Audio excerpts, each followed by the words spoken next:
Hello and welcome back to So Strategic. Josh Delgado here on this journey, right? 30 days to establishing a seven-figure mindset in your small business. So what have we been talking about here the past couple of days? We've been talking about establishing your execution framework, right? How do you actually build an execution strategy in your business?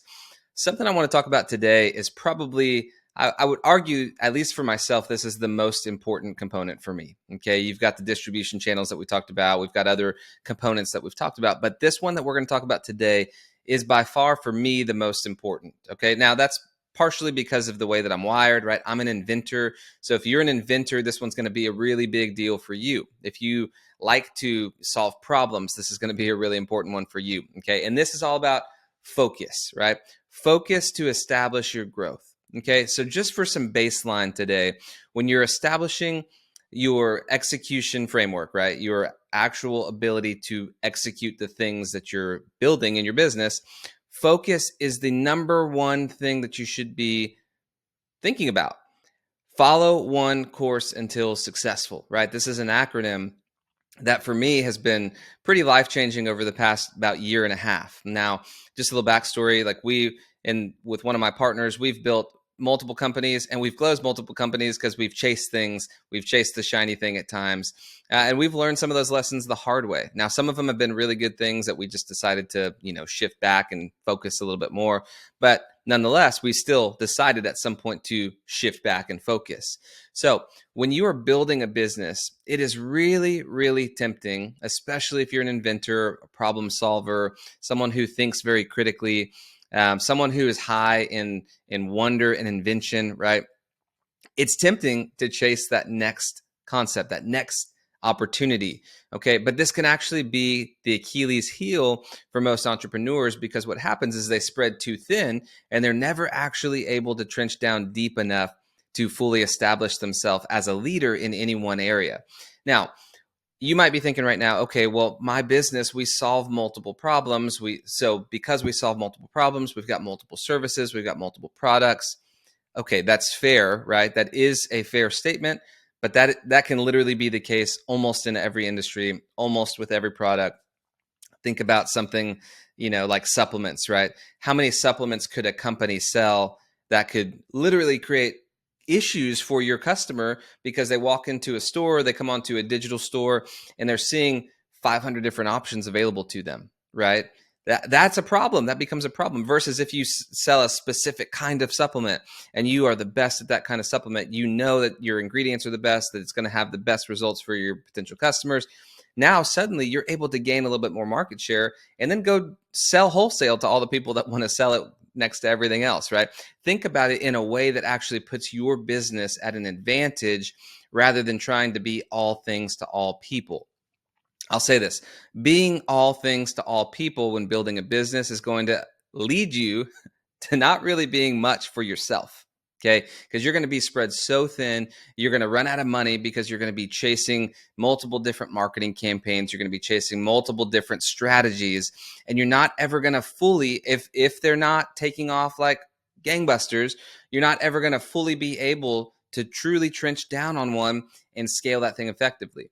Now, there's a caveat to everything, right? When we're building a business, there's always two sides to every coin. In this case here, I'm not saying that you stay singular focused in your business. All right. That's a very big distinction that I want to make here. We're never aiming to stay singular focused. We want to think big. We want to dream big. We want to have big expectations for what we can actually accomplish within our industry and for our potential customers. Okay. But what we need to look at is how to do it in a way that actually allows us to scale sustainably. And I want to reiterate again, scaling sustainably is not about selling a singular thing. Scaling sustainably is more about selling a specific thing, right, a product or a service for a specific amount of time until the market demands that you sell something else, right? So when we're thinking about focus, we want to make sure that we're not going too wide with the things that we're selling too quickly. All right. So what I like to think about, and I'll give you an example within our primary business, right? We're in the financial services space. And specifically for us, we launched with training. So we were teaching people how to train with, or how to actually conduct business with ethics, with integrity, doing it above board at all times in an industry where it's typically known for not doing that, right? So ultimately the clients end up getting hurt by people not doing it the right way. So we launched in with training. Then we got agents that were actually running their business through us. So now we're actually helping with the planning. Okay. And then when we started getting better with that, now we started to invest in technology to support and enhance that. But it started with us focusing on how do we train and develop an agent or an advisor in this space. Now, once we feel really good about that, how can we actually bring that advisor on and now partner with their business in a way that allows their business to grow more effectively, where we're a little bit more hands-on rather than just pre-recorded and ongoing training sessions for them.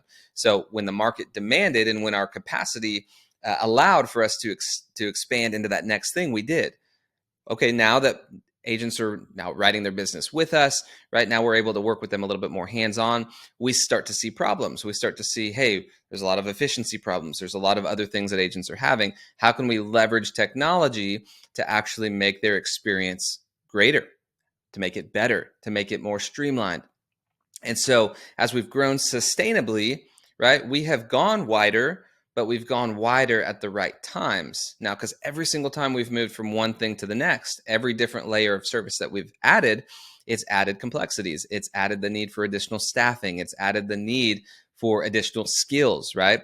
It's brought unforeseen challenges that we didn't expect every single time, especially when implementing different technological things. And so had we done all of those things at the beginning, it would have crushed our business. We would have not been able to actually sustain what we were doing. And honestly, the headache that's already there when you're building a business would have been amplified 10x probably, if not more. And so ultimately for us, we took this approach of, hey, we've made these mistakes before, right, in the past by going too wide and chasing different opportunities. Let's do it strategically now. And so as we did that, as we progressed in the natural order of things, it has allowed our business to grow more sustainably. And simultaneously, if you know anything about like hitting that J curve where suddenly growth starts to explode, now we're hitting that J curve because we've done it in a way that hasn't broken us from an infrastructure perspective. And so that's really important to think about when you're building your own business. How do you make sure that you're layering things on? You're having the foresight to think ahead, but simultaneously you're not expanding into it too fast before your infrastructure within your business can actually support that. That's super important as you're thinking about this. So practically, what can you be doing to actually step into this area? Think about what you're selling right now. Okay, I want you to literally on a sheet of paper write down every single product you sell. Okay, if you're a direct to consumer, right, business to consumer company, I want you to write down every product you sell. It might be in an in-person store, right? It might be on an online store, some kind of e-commerce scenario. Write down whatever it is. Okay, if you're a service-based company, I want you to write down every single service that you offer. And then what I want you to do is I want you to go look at your financials. So this might take a little bit of time for you to figure out. And I want you to figure out what are the margins on those particular things. Okay, look at the cost that what it actually costs you to create those things, right? So if it's a product, a physical or digital product, understand what the cost is associated with developing and distributing that product. Think about your marketing expenses to actually get customers to buy that. So your customer acquisition cost, right? You want to be thinking about that as well. And then once you have all of that, what we're going to do is we're going to start to analyze the data. And once we've got the data, now it's time to get really uncomfortable because now we have to actually be honest with ourselves and trust the data that we're seeing. Often what we see in a business is the product or service that you typically love isn't always the product or service within your business that's actually successful for your business. And so this is where, as an entrepreneur, right, we talked about in one of the earlier sessions about dying to the control, right, the need to control. Ultimately, you're not building a business to satisfy your need to be right. You're building a business to solve problems for customers, for consumers, for people that are buying your products and services. And so if you are doing this just to simply be right, your business is never going to cross that $1 million threshold repeatedly, sustainably, right? You might do it temporarily, but once again, eventually you're going to be found out and people are going to stop buying your stuff. Okay. That's just the cold hard truth there. So when you find the data, trust the data, be honest with yourself and say, if something needs to change, let me change my emphasis. Let me change where I'm focusing my time, my money, all the different resources at hand. It might be my staff, right? I want people focused on the right things at the right times. And I want to make sure that I'm not spreading my staff too thin. I'm not spreading my budget too thin. I'm not spreading myself and mentally spreading myself too thin so that I can't actually trench down on the things that we're seeing to be the most profitable in our business. Now, I'm not saying that you have to go and say RIP to those other products and services. What I'm saying is you got to press pause on those things. You got to shift the emphasis off of the things that aren't working effectively and shift that brain power onto the things that are working effectively. Okay, that is just common sense there, right? So if something's working, lean into that thing. If something's not working, press pause on that thing. And while you're working on making sure this thing's actually getting trenched and grown here, right? You're seeding down deep so that it can actually flourish, and you're watering it the right way. You can be analyzing these things over here and really cross-referencing and saying, hey, are these in alignment with where we're going as a company? Are these in alignment with the ability of our staff, our team? If they're not, then let's say RIP to them and let's let them go be gone, right? Now, the things over here, these are the things that you're really putting all your effort, all your attention, all your energy into. You're building strategy around these things that are going to allow you to scale quicker. So when we're thinking about that, the goal isn't just be all things to all people, right? I think I've hit that.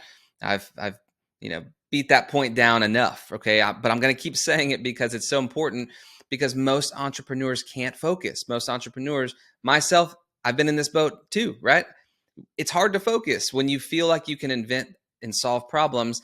You want to invent and solve problems. Okay. But what you have to do is you have to be willing to put yourself in the back seat just a little bit and let your customers' actual desires drive the business opportunity. And when you can do that, now you're ensuring that you're selling the right things. You're ensuring that you're allocating your ad budget and your marketing dollars effectively. And you're ensuring that you're not spreading your staff too thin in not being able to achieve the things that you're trying to achieve. So where do you go from here? Right? You go straight to Santa's workshop and you start building the business that you actually need to be building, right? Now, jokes aside, where you want to be going is straight to your desk, straight to your office. Analyze these things as quick as you can. Analyze the products that you have, analyze the services that you have, analyze the profitability from product to product, service to service, the staff involvement in those things, just as I said earlier. Write all those things down, just like I said. And then at that point, actually make the decision to be different, to change your business, to move in the right direction. And if you can move in the right direction as quickly as possible, and if you can continue to focus, right? Here's that acronym: follow one course until successful. If you can do that, you will be way above the majority of people who are having trouble getting to that $1 million threshold.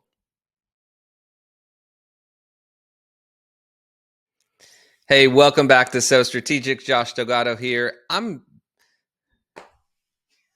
crumbling. My wife's sitting here today, and I'm just for some reason just extra nervous. Just the pressure of her presence here in my midst is just making me lose my words and lose my breath.